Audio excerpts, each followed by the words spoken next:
Santo é o teu nome, Jesus.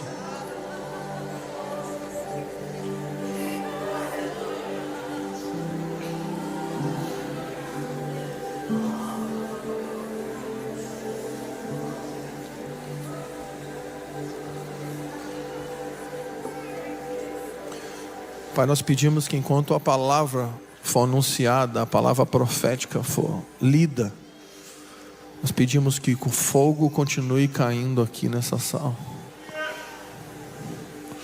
Fala conosco aqui, Senhor, de forma pessoal, individual, clara.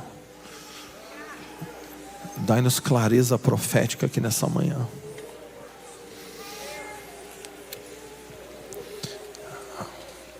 Bom, eu escrevi um esboço bonito. Eu deixei tudo organizado no meu iPad, mas obviamente o Espírito jogou tudo para o alto. Eu quero falar um pouco sobre aquilo que a Nívia acabou de dizer aqui. A Nívia falou que Deus está levantando os improváveis. Eu sinto o Espírito falando isso aqui para nós hoje. O Senhor está levantando uma geração de improváveis. Eu queria te convidar a abrir comigo em Lucas, no capítulo 1. E rapidamente eu quero ler alguns versículos com você. E eu quero compartilhar o que eu creio que é uma palavra que é profética para esses dias. Se você não me conhece, bom, você está me conhecendo agora. Nos últimos 20 anos, eu e minha família temos procurado doar a nossa casa para servir a igreja no Brasil e em alguns lugares fora do Brasil, no que se refere ao serviço profético.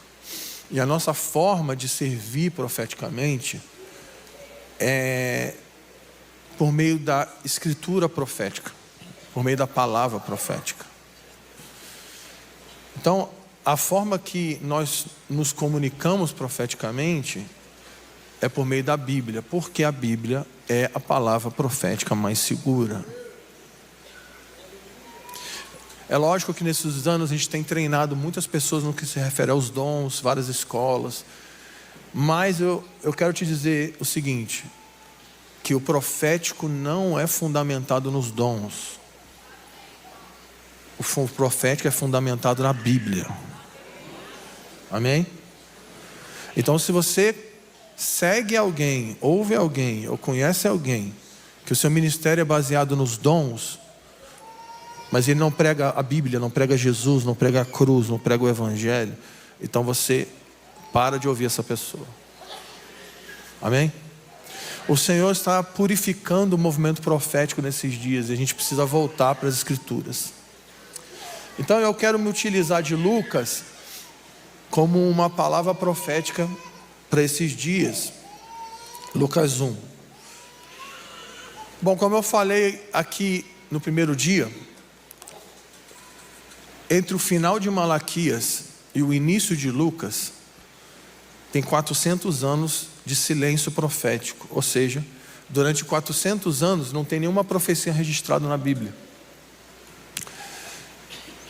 Durante esses 400 anos, os judeus, eles pregavam uns para os outros, pregavam no Shabat, pregavam para os seus filhos, dizendo: está vendo isso que a gente está passando aqui? Está vendo o Império Romano? Está vendo tudo isso? Está vendo esse sofrimento?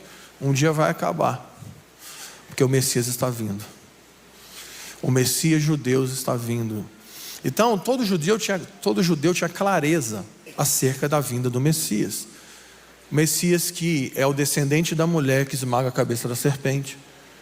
O Messias que é o descendente de Abraão, que abençoa todas as famílias da terra. O Messias que é o descendente de Davi, que se assentaria num reino eterno.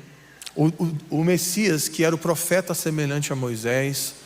O servo sofredor, queria ser ferido para sarar as nossas dores. O Messias que era o Filho do Homem, que Daniel viu em Daniel 7. Aquele que recebeu o governo das nações da mão do ancião de dias. O descendente era o leão da tribo de Judá, de Gênesis 49. Então, todo o Antigo Testamento, ele tem um objetivo, que é revelar o Messias. Não sei se você sabe, mas o Evangelho não começou a ser pregado nos Evangelhos, né? Gênesis fala do Evangelho. Então, havia essa expectativa sobre o Messias. Lucas começa a contar o cenário que vai preparar a encarnação de Jesus, ou seja, a vinda do Messias judeu. Lucas 1 começa contando a história de um casal, de Zacarias e Isabel.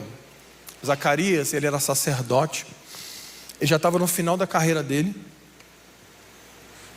ele deveria ter por volta de 50 anos, porque vai dizer que Zacarias e Isabel, né, eles eram de idade avançada, e Isabel era estéril. E Zacarias ainda estava servindo como sacerdote, mas estava no fim.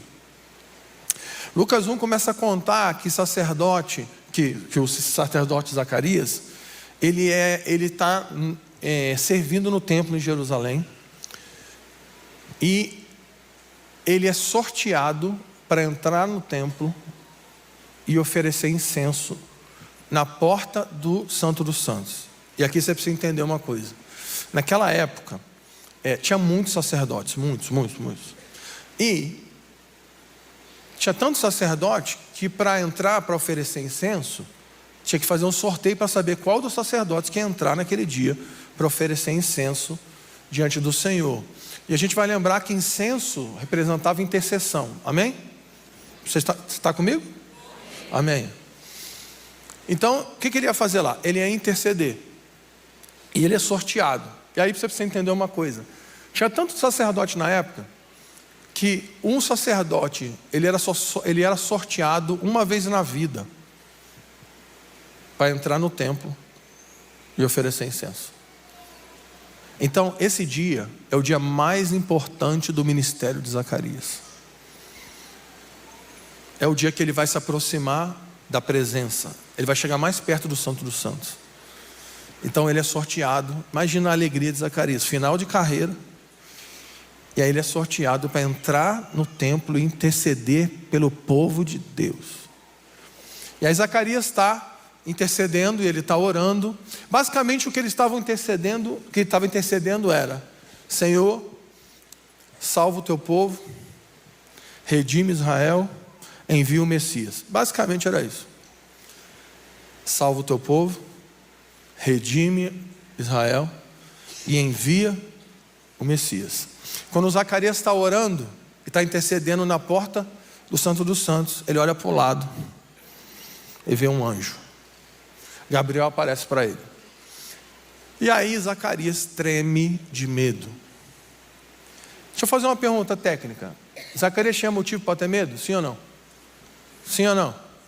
Lógico que sim. Lógico. Zacarias conhecia as histórias de um Deus santo. Ele sabia que Nadab e Abiú tinham entrado no tabernáculo com fogo estranho e Deus tinha matado eles. Aleluia. Glória a Deus. Ele sabia que Moisés viu uma sarça queimando e foi chegando todo feliz, e Deus falou: Moisés, vem com calma, porque esse lugar aqui é santo, porque esse lugar onde a minha presença se manifesta. Ele sabia que Uzá foi tentar salvar a arca de cair no chão, porque vamos pensar, gente, se aquela arca cai no chão e a tampa voa, gente, ia morrer todo mundo. Uzá tentou salvar os amiguinhos, mas quando ele toca na arca para segurar a arca, Deus mata ele, porque ele foi irreverente na presença. O outro foi abrir a tampa, morreu não sei quantos. Zacarias sabia das histórias de um Deus santo, que aquele que se aproximava de um Deus santo, sem santificação, podia morrer. E aí quando ele vê Gabriel, ele está na porta do Santo dos Santos, ele está oferecendo incenso, ele olha para o lado, tem um anjo, ele fala: vou morrer. Aí Gabriel já chega tranquilizando. Gabriel me parece ser um anjo gente boa. Miguel já é mais agressivo, porque não sei se você sabe, Miguel não é anjo, né? Miguel é arcanjo, é para briga, mas isso aí fica para outro dia. Você lê lá o livro da batalha espiritual, você vai entender. Gabriel é um mensageiro. E Gabriel fala: calma, Zacarias, não vim aqui te matar não. E olha só o que ele fala, olha que interessante.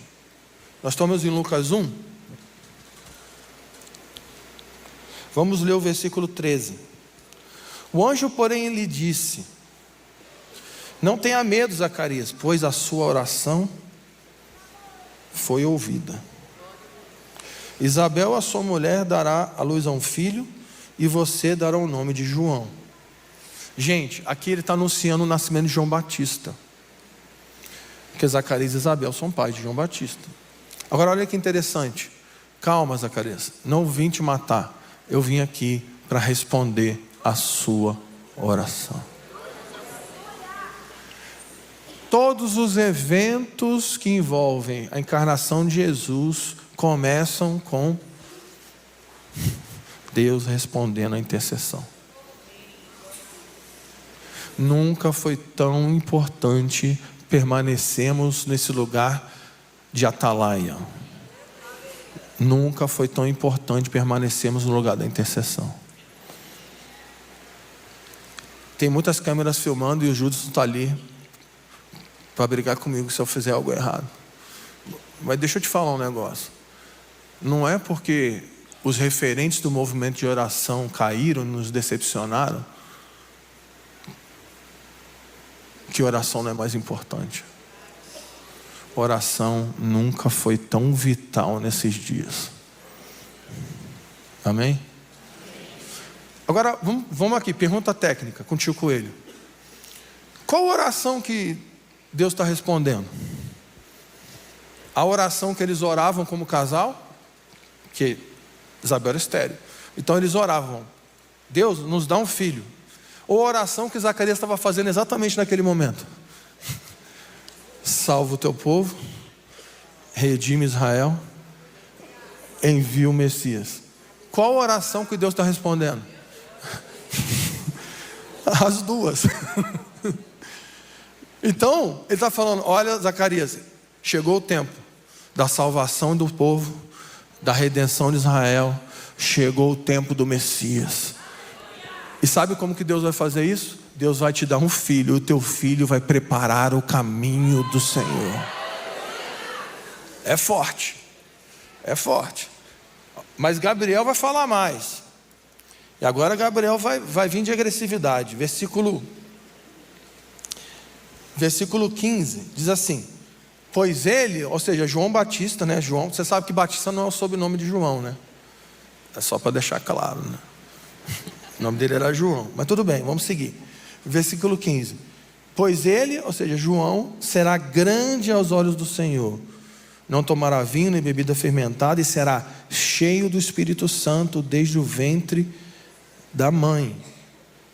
Fará retornar muitos do povo de Israel ao Senhor. Olha a oração sendo respondida. O Deus dele, ele irá adiante do Senhor no espírito e no poder de Elias, para fazer voltar o coração dos pais aos filhos e os desobedientes à sabedoria do justo, e assim habilitar um povo preparado para o Senhor. Gente, isso aqui é muito poderoso. Zacarias era um líder em Israel. O início de Lucas fala que Zacarias e Isabel eram irrepreensíveis diante do Senhor. Era um casal piedoso. Eles conheciam a Torá, eles conheciam os profetas, eles conheciam toda a história da redenção contada no Antigo Testamento. Quando o anjo fala para ele que ele iria habilitar um povo preparado para o Senhor, que ele iria à frente do Messias, ou seja, ele iria preparar o caminho do Senhor, preparando pessoas para ele. E ele também diz que o espírito e o poder de Elias viria sobre ele, para converter o coração dos pais aos filhos e dos desobedientes à justiça. Gente, Gabriel está citando duas profecias do Antigo Testamento, que são as profecias, entre as profecias mais importantes messiânicas, que falam sobre o cenário de Jesus. Então ele está citando Isaías 40, Voz do que clama no deserto, preparem o caminho do Senhor. E ele está citando Malaquias 4. Antes do grande e terrível dia do Senhor, Elias virá para converter o coração dos pais aos filhos e dos filhos aos pais.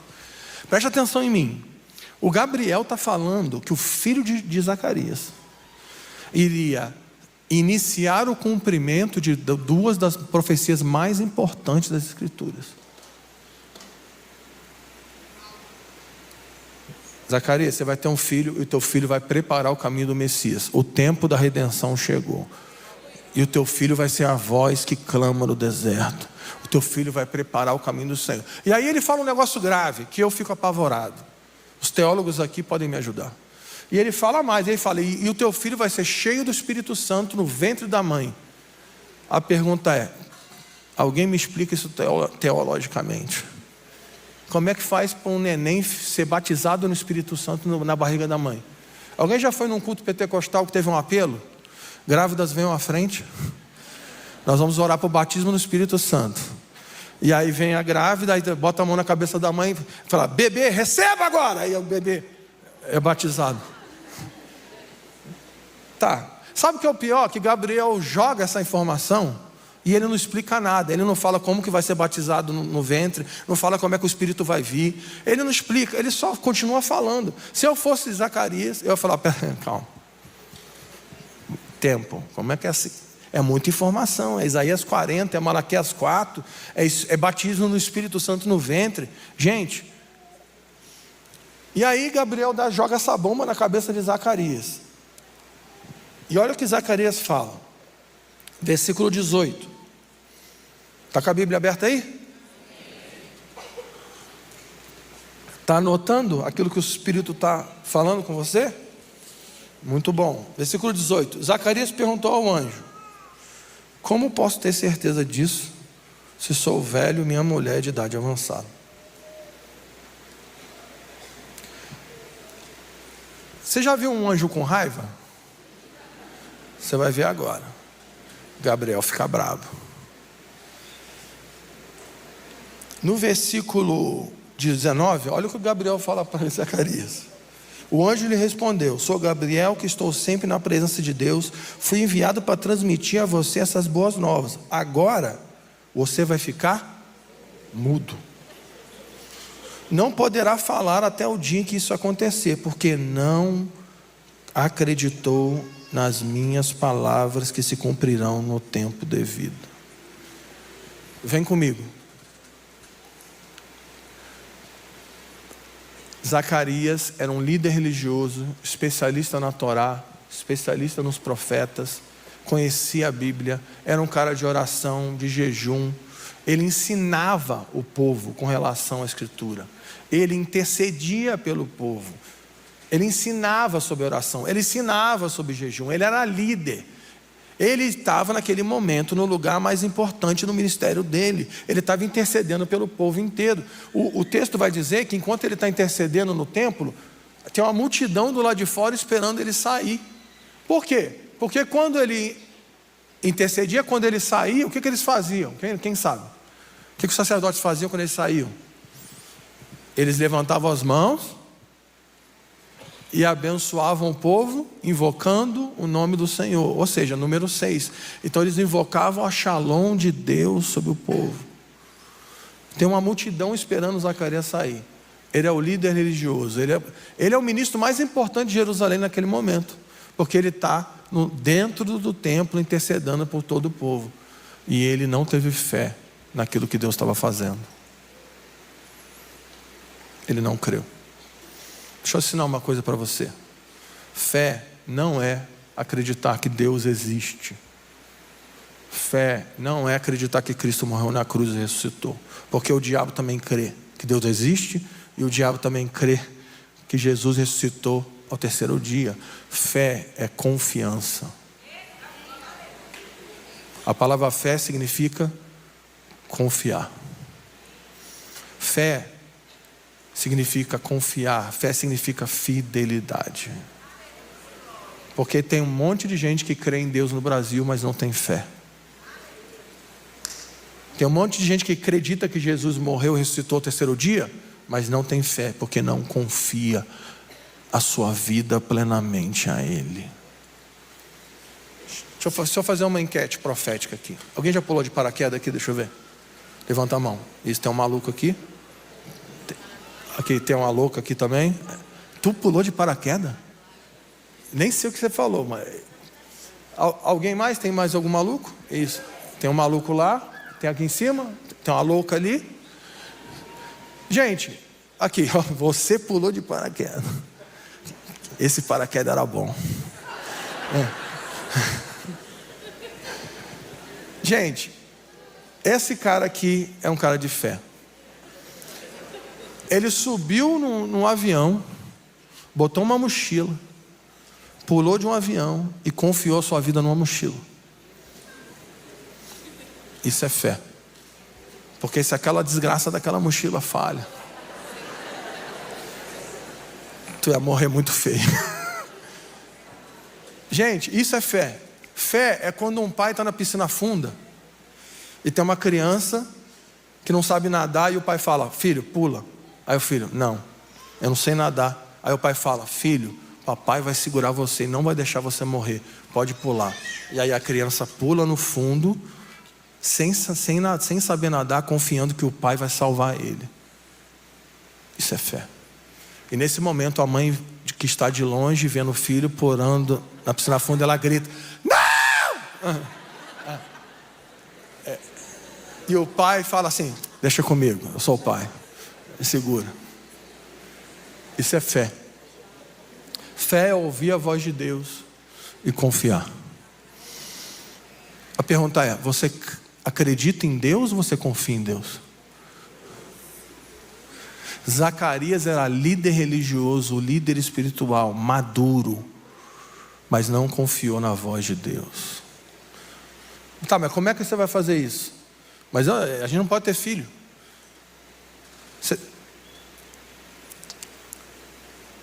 Eu sei que tem muita a galera bem profética louca aqui. Eu também sou. Eu quero ensinar um negócio para você. Para de ficar pedindo sinal para Deus. Isso aí é coisa de incrédulo. Você ouviu a voz de Deus e fica: tá, mas eu quero um sinal. Não, mas se acontecer tal coisa eu vou. Cala a boca e obedece. Você não precisa de sinal para fazer o que Deus já mandou você fazer. Isso é coisa de incrédulo, pô.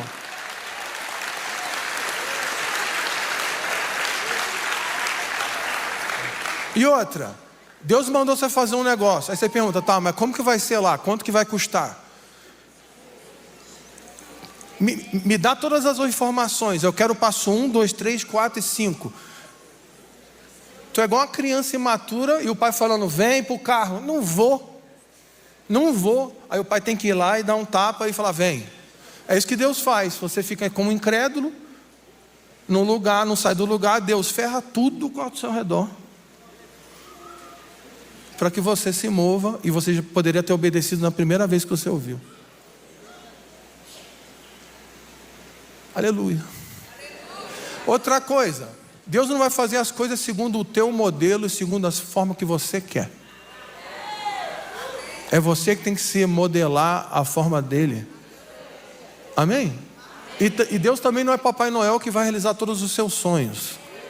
Você não faz uma lista de desejos e entrega para Deus. Sabe aquela lista que tu faz no início do ano, no culto da virada? Onde eu estou falando de culto da virada, Belo Horizonte. Aquele culto da virada que você faz aquela lista de desejos e consagra ao Senhor, ela voa, Deus pega e rasga. Porque Deus não tem que realizar os teus desejos, querido. É você que tem que submeter à vontade dele. Não é Deus que abençoa os seus planos, é você que submete ao plano dele. Esse negócio de ficar pedindo sinal, de ficar calculando para obedecer, gente.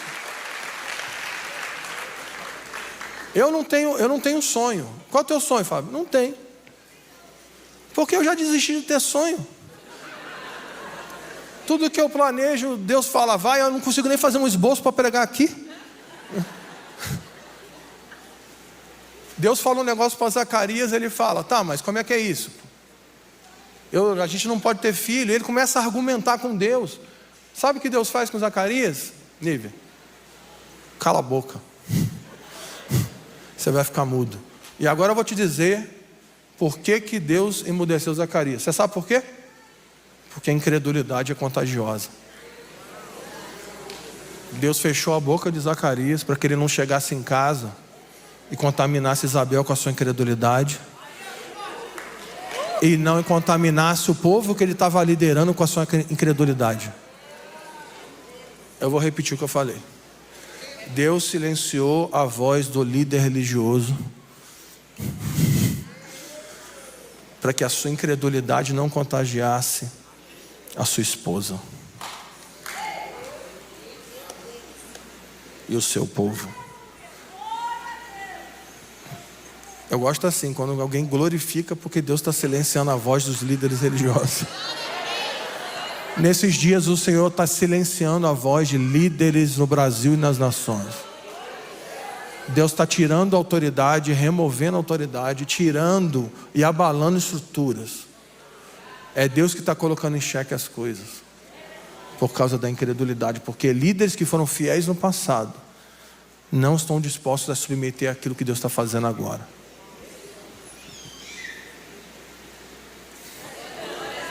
Eu trouxe uma palavra de encorajamento nessa manhã. E aí Zacarias fica mudo. E aí adivinha, quando ele sai, o povo está do lado de fora esperando ele fazer o quê? Shalom. Aí ele assim, ó.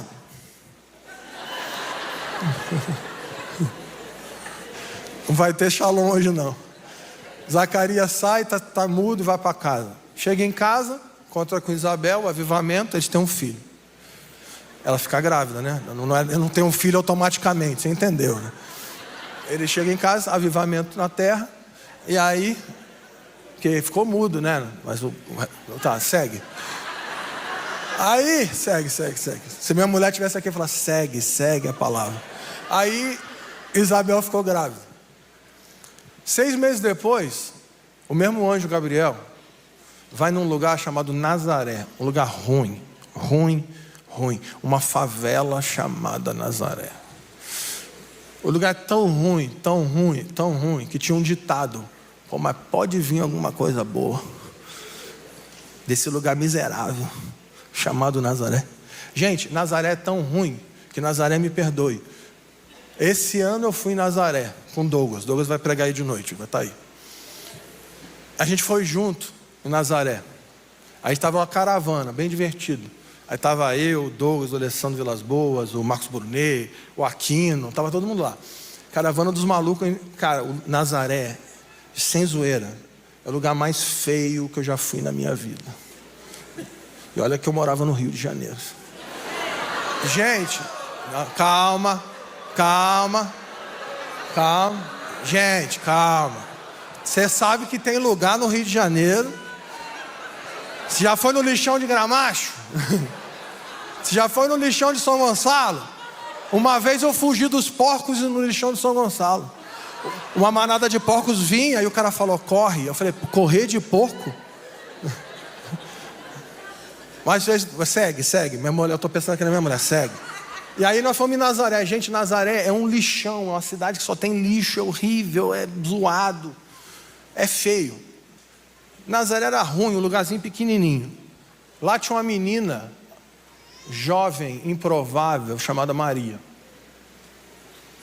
Gabriel aparece para Maria. E aí fala assim, Maria, tudo bom? Eu sou o anjo. Aí Maria, prazer, sou Maria.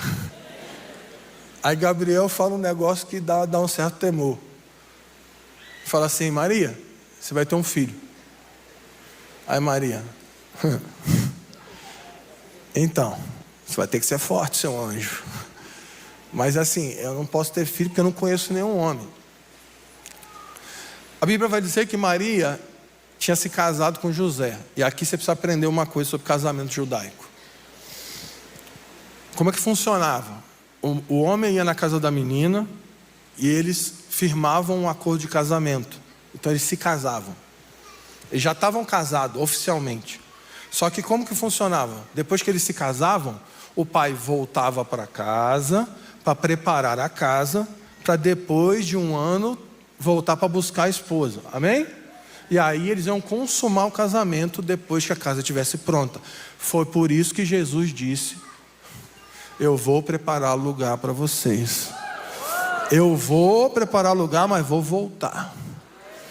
Então, você vai ter que ser forte.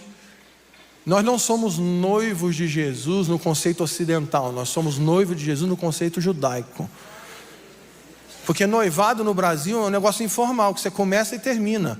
Com Jesus não, querido. Nós já nos casamos com Ele.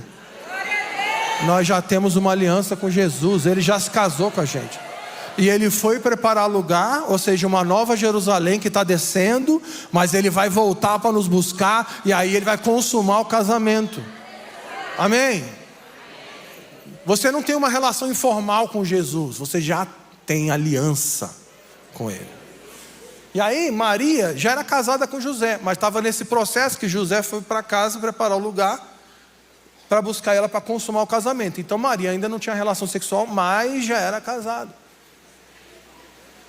E aí Gabriel vai falar um negócio aqui que aí eu não sei, eu falo, Maria é sinistra mesmo. Vamos ler o versículo 30. Olha o que o anjo falou para Maria. O anjo, porém, lhe disse: não tenha medo, Maria, pois você foi agraciada de Deus, você ficará grávida, dará à luz a um filho e porá o nome Jesus. Ele será grande, será chamado Filho do Altíssimo. O Senhor lhe dará o trono de Davi, seu pai, e ele reinará para sempre sobre o povo de Jacó. O seu reino jamais terá fim. Gente,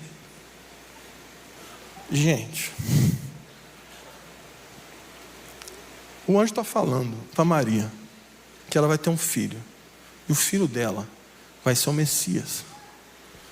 Ele está invocando 2 Samuel capítulo 7, que é a profecia que Davi recebeu, dizendo que um descendente de Davi se levantaria e ele receberia um reino eterno. Todo judeu sabia que o Messias era o filho de Davi. Tanto é que toda vez que alguém gritava por Jesus e pedia socorro, o que eles gritavam pelo quê? Jesus, filho de Davi, tem misericórdia de mim. Quando alguém está falando Jesus, filho de Davi, o que ele está falando é: Jesus, você é o Messias, me salva. Gabriel está falando: Maria, você vai ter um filho, e ele vai ser o Messias. Aí Maria fala: tá, mas não tem marido. Não tem problema, Maria. O Espírito de Deus vai vir sobre você e vai te cobrir com uma sombra. E o Espírito de Deus vai gerar o Messias dentro de você, sem marido. Maria deve ter falado assim: seu anjo, vamos só estabelecer aqui os fundamentos daquilo que a gente está falando. Você está me dizendo que o Espírito de Deus vai soprar o Espírito dele sobre mim, assim como Deus soprou o Espírito dele sobre Adão? É isso, seu anjo? É isso aí. E assim como o Espírito de Deus soprou o seu fôlego sobre o Adão, ele se tornou uma alma vivente. Você está falando que o mesmo Deus que soprou o Espírito sobre Adão vai soprar sobre mim, vai gerar uma vida dentro de mim? É isso aí, senhora Maria. Mas esse filho, no caso, é o Messias, o filho de Davi, que vai redimir Israel, levantar o povo de Deus, assentar no trono e governar as nações e destruir todos os inimigos de Deus e manchar suas vestes com o sangue dos seus inimigos, esmagar todos os inimigos de Deus e reinar sobre o mundo. É isso? É, senhora Maria, é isso aí mesmo. Deixa eu te fazer uma pergunta técnica. O que era mais fácil acreditar? Que um líder religioso experiente, treinado na Torá, nas escrituras, na oração, no jejum, acreditasse que Deus ia intervir na sua vida, eles teriam um filho por meio de uma relação sexual, e esse filho seria cheio do Espírito desde o ventre, ou que uma menina improvável, adolescente da favela, sem nenhum treinamento teológico, sem nenhum treinamento religioso, sem ministério, sem cargo, sem nada, acreditasse que o Espírito viria sobre ela e gerasse o Messias dentro dela sem a intervenção de uma relação sexual. O que era mais fácil acreditar? Lógico que Zacarias tinha que acreditar, né? O amado do Zacarias. Mas olha o que Maria fala. Olha o que vai falar sobre Maria, né? Como eu estou sem esboço, eu estou procurando os versículos. Versículo 38. Maria respondeu: eu sou a serva do Senhor, que aconteça comigo conforme a sua palavra. Maria não pediu um sinal. Maria não perguntou, tá, mas como que vai, o que vai acontecer depois? Não perguntou. Ela não perguntou, tá, mas peraí, seu anjo. Porque assim, Maria era casada, sim ou não? Ela tinha um documento assinado, sim ou não? Se alguém descobrisse que Maria estava grávida e o filho dela não fosse de José, ela podia ser apedrejada até a morte por causa da lei de Deus. Maria está arriscando a vida dela para confiar na palavra. Ela está confiando a vida dela, literalmente, a integridade física dela em Deus. Agora tu imagine se a aldeia descobrisse que ela estava grávida, sendo que o marido dela estava em outra cidade preparando um lugar. O que aconteceria com a reputação dela?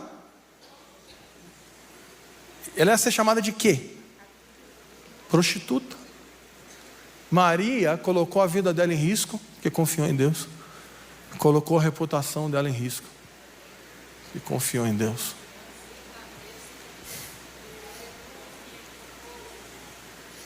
Maria era maluca, gente. Maria era uma grande voz profética.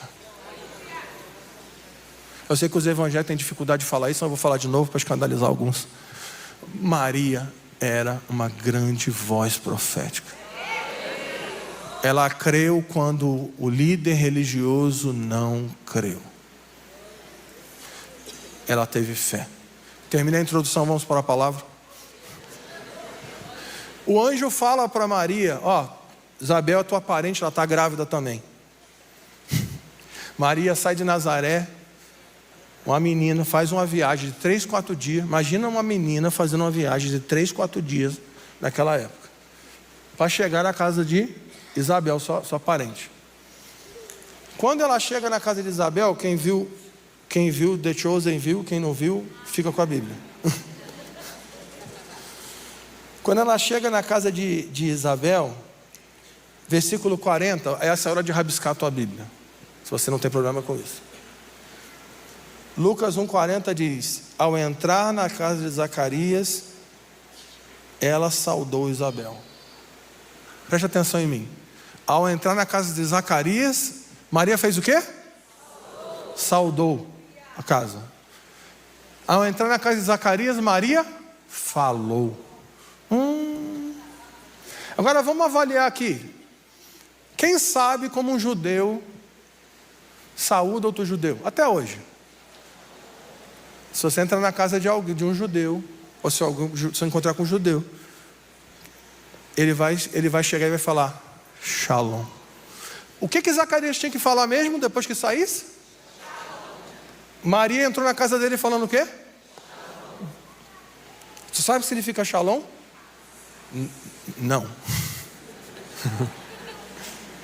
Shalom, essa é uma palavra hebraica que significa o pleno favor de Deus. É muito mais que paz.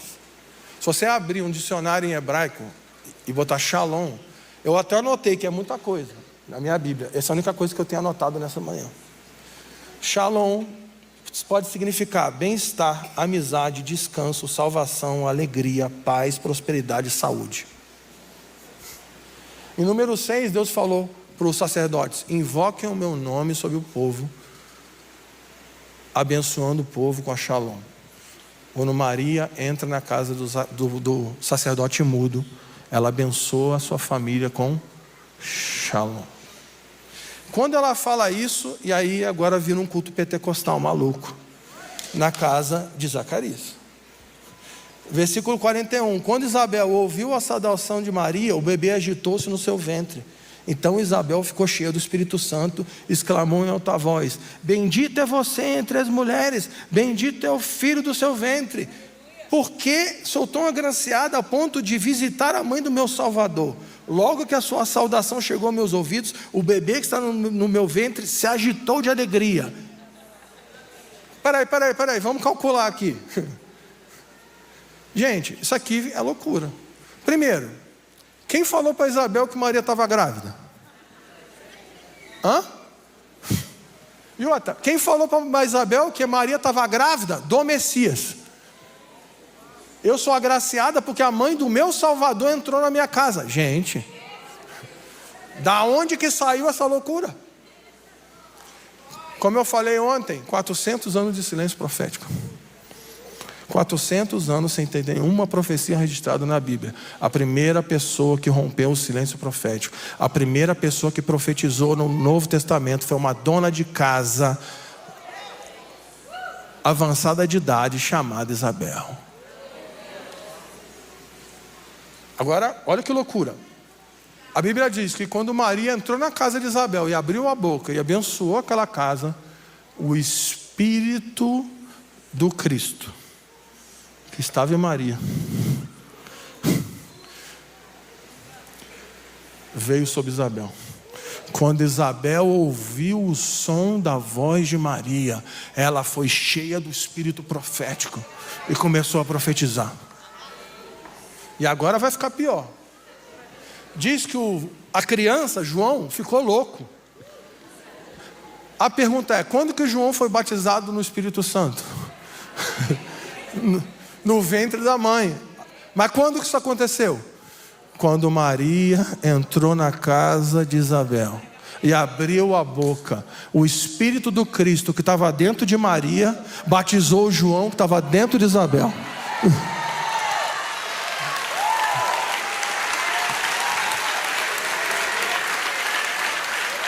Vou repetir.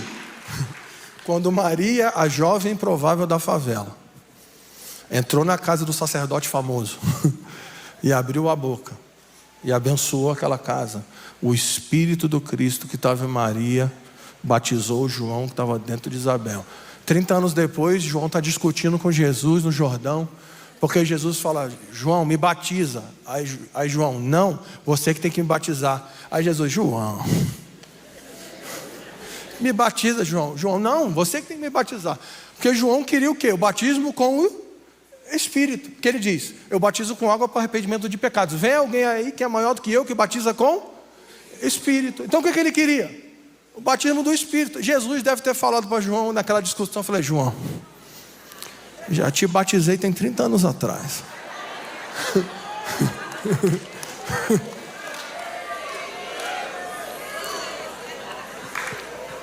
Quando que o espírito da profecia avivou a casa do sacerdote mudo? Quando a menina improvável creu. E ela carregou a presença. E aonde ela ia, Nívia? Ela liberava a presença. Como? Abrindo a sua boca. Deus está levantando uma geração de improváveis nesses dias. Não tem a ver com a tua instrução, não tem a ver com teologia, não tem a ver com cargo, não tem a ver com título, tem a ver com fé. A pergunta é: quem vai ter fé nesses dias? Quem vai crer? Quem vai confiar? Plenamente. Quem vai colocar a sua reputação em risco? Quem vai ter coragem de arriscar a sua vida?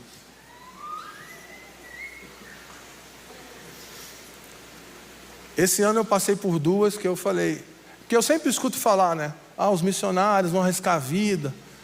Sempre escuto, mas esse ano foi divertido.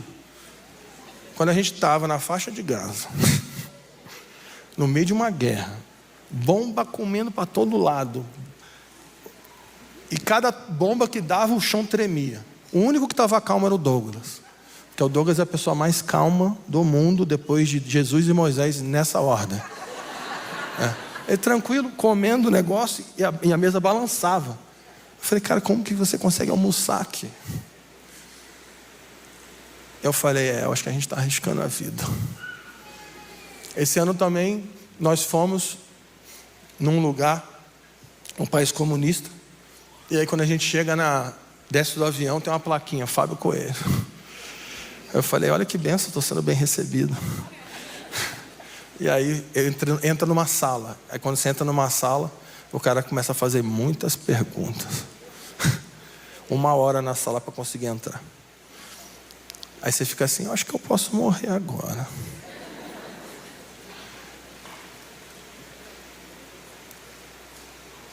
Deixa eu dizer uma coisa para você. Confiar em Jesus hoje vai custar tudo. Nós estamos vivendo um tempo de crise hoje, mas também um tempo de glória. Porque ao mesmo tempo que a gente está vendo Deus silenciando vozes por causa da incredulidade, a gente também está vendo o Espírito sendo derramado sobre os improváveis.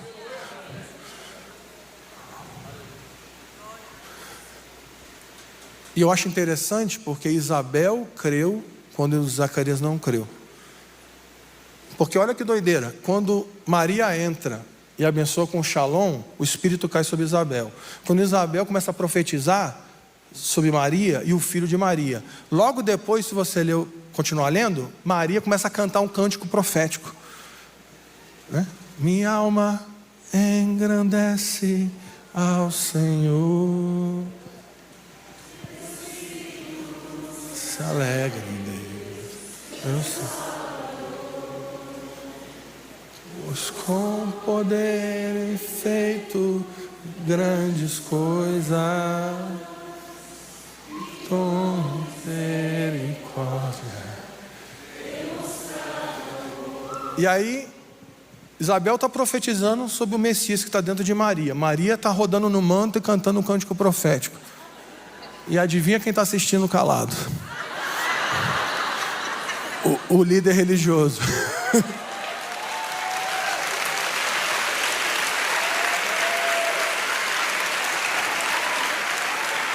Mas não tem nada perdido. Porque quando João nasceu, o espírito da profecia caiu sobre Zacarias também. E ele profetizou. Eu creio, Nívia, que o coração de Zacarias foi ferido quando ele viu a jovem provável cantando e a dona de casa anciã profetizando. Então, se você está aqui e teu marido não é crente, não tem nada perdido. Continua profetizando. Continua profetizando. Para de reclamar e acusar e continua profetizando. Então nós estamos vivendo um tempo de crise e de glória. A gente está vendo estruturas religiosas ruindo, líderes religiosos caindo, Deus silenciando e tirando a autoridade de muitos. E parece que a coisa está complicada. Mas ao mesmo tempo o Espírito está sendo derramado sobre quem tem fé. Eu creio que o Espírito Santo está nos chamando aqui nessa manhã para voltarmos a nossa fé para Jesus. Tira a sua esperança do político. A nossa esperança não está em político, a nossa esperança não está na esquerda, não está na direita, não está em Lula, não está em Bolsonaro. A nossa esperança não está em líderes religiosos, apóstolos, profetas, movimento. A nossa esperança está na voz. A nossa esperança está em Jesus. Então nós oramos por isso ontem, se você está com crise de fé, porque você está vendo os problemas da igreja, é porque você não está, você é idólatra, desculpa. Porque a tua fé está em homens, a tua fé está em estruturas, a tua fé está em pessoas. A tua fé não está em Jesus. Não tem nada perdido. Não tem nada perdido. Imagina, o Império Romano estava governando sobre os judeus, caos.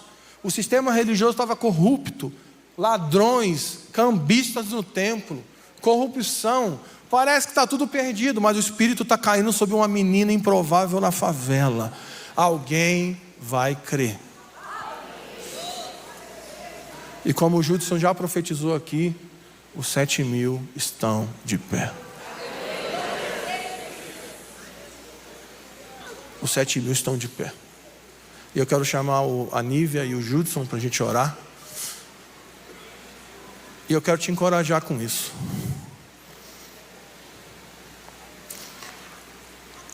A minha oração é que Deus te salve da incredulidade, da frieza, da cegueira, do engano. Pai, em nome de Jesus, levanta-te no Brasil e destrói os seus inimigos. Nós resistimos o espírito da frieza que está tentando se apoderar da igreja brasileira. Espírito de frieza, espírito de incredulidade. Pai, nós levantamos mãos santas aqui, nós abençoamos cada pessoa aqui nessa sala, cada pessoa que está ouvindo a minha voz, que haja shalom sobre a tua família, shalom sobre o teu casamento, shalom sobre a tua história, shalom, shalom, shalom, shalom. Salva-nos, Senhor. Você pode levantar suas mãos nessa noite. Se Deus falou contigo, se Deus não falou, não precisa não. Mas se Deus está falando contigo, levanta suas mãos agora. Vamos fazer a oração de Maria. Você pode com as suas próprias palavras dizer isso para Jesus. Eu sou o teu servo. Cumpra em mim a tua palavra. Cumpra em mim a tua palavra. Se tem alguém aqui nessa sala que está longe da presença de Jesus,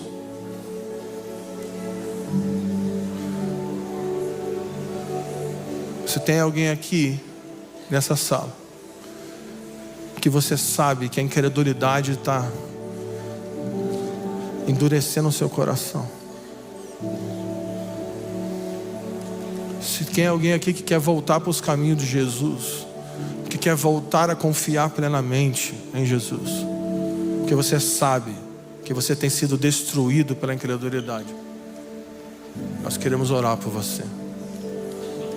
Quem está aqui que está longe de Jesus? Você está longe? Faz assim com a mão. Tem alguém aqui? Vem aqui, querido, nós vamos orar por você. Vem aqui, nós vamos orar por você. Se tem alguém aqui nessa sala, os traumas, as decepções, isso tem endurecido o seu coração. Nós vamos orar por um batismo de fé aqui, o dom da fé. Se tem alguém aqui que queimava, como o Judson estava profetizando mais cedo, de paixão por Jesus, mas agora parece que essa paixão não está tão acesa. A incredulidade está dominando o seu coração. Se você quer ser livre, salvo desse câncer chamado incredulidade, vem aqui, nós vamos orar por você.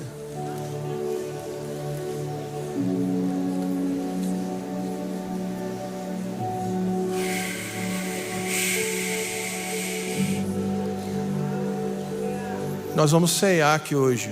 E deixa eu dizer uma coisa para você.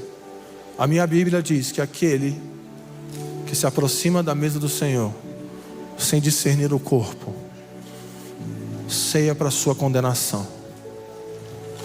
Então, se tem alguém aqui que está longe do corpo, se tem alguém aqui que está fora da comunhão, se tem alguém aqui que está desigrejado,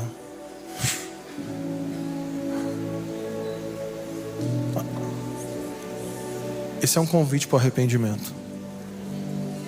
Eu não estou dizendo para ninguém aqui ceiar, não estou falando isso. Eu não estou falando para você não tomar ceia. Eu estou falando para você discernir perfeitamente antes de tomar a ceia. Se tem alguém aqui que perdeu a fé na igreja,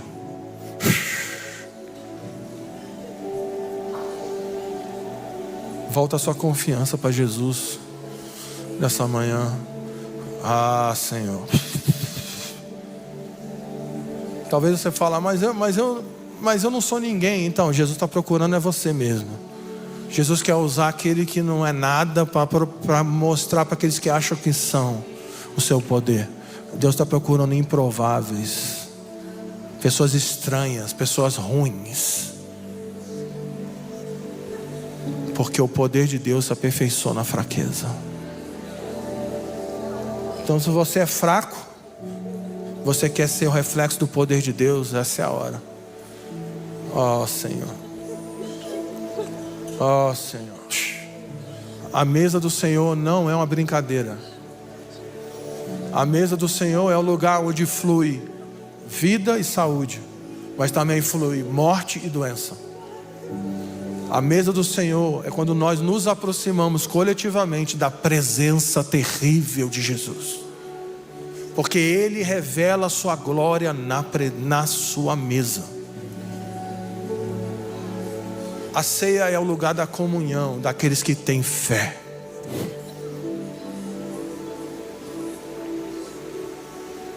Você pode levantar suas mãos e começar a interceder por essas pessoas aqui.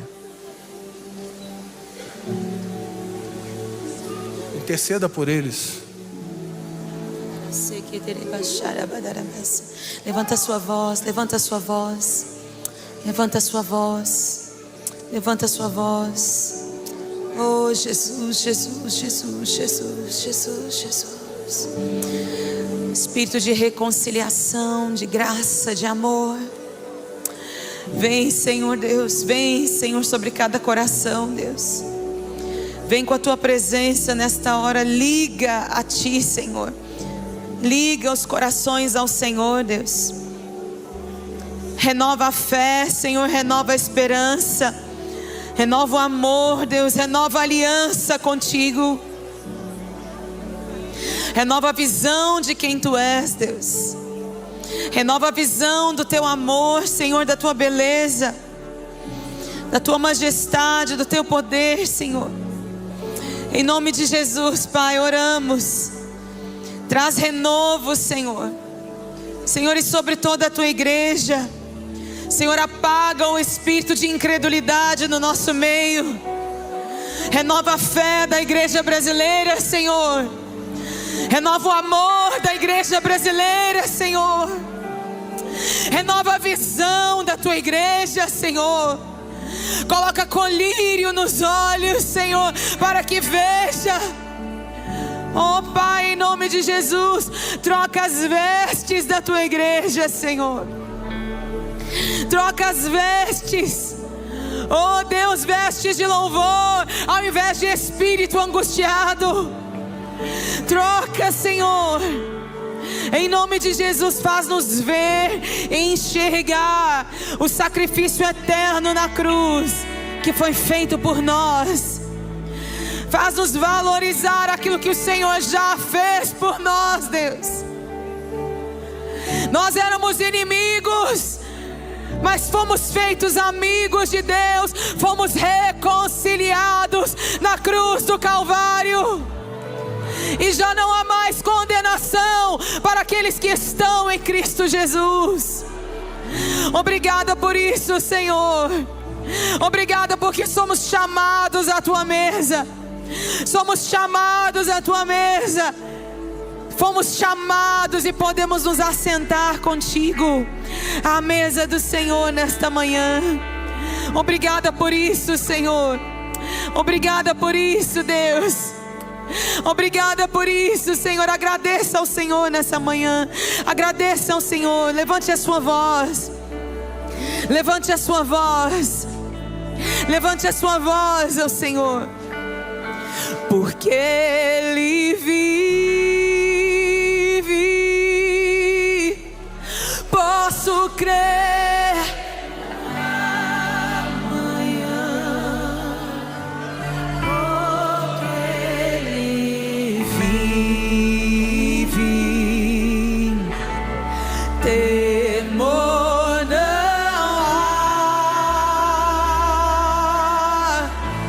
Mas eu bem sei, eu sei que a minha vida está nas mãos do meu Jesus, que vivo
Todos já receberam os elementos da ceia? Queria que você levantasse. Aleluia, aleluia, aleluia, aleluia. Adore a Jesus, adore a Jesus, adore a Jesus. Adore a Jesus, adore a Jesus. Pelo seu amor, pela sua bondade, pela sua misericórdia. Ele é tardio em irar-se, grande em misericórdia e favor. Santo é o seu nome. Santo é o seu nome. Santo é o seu nome.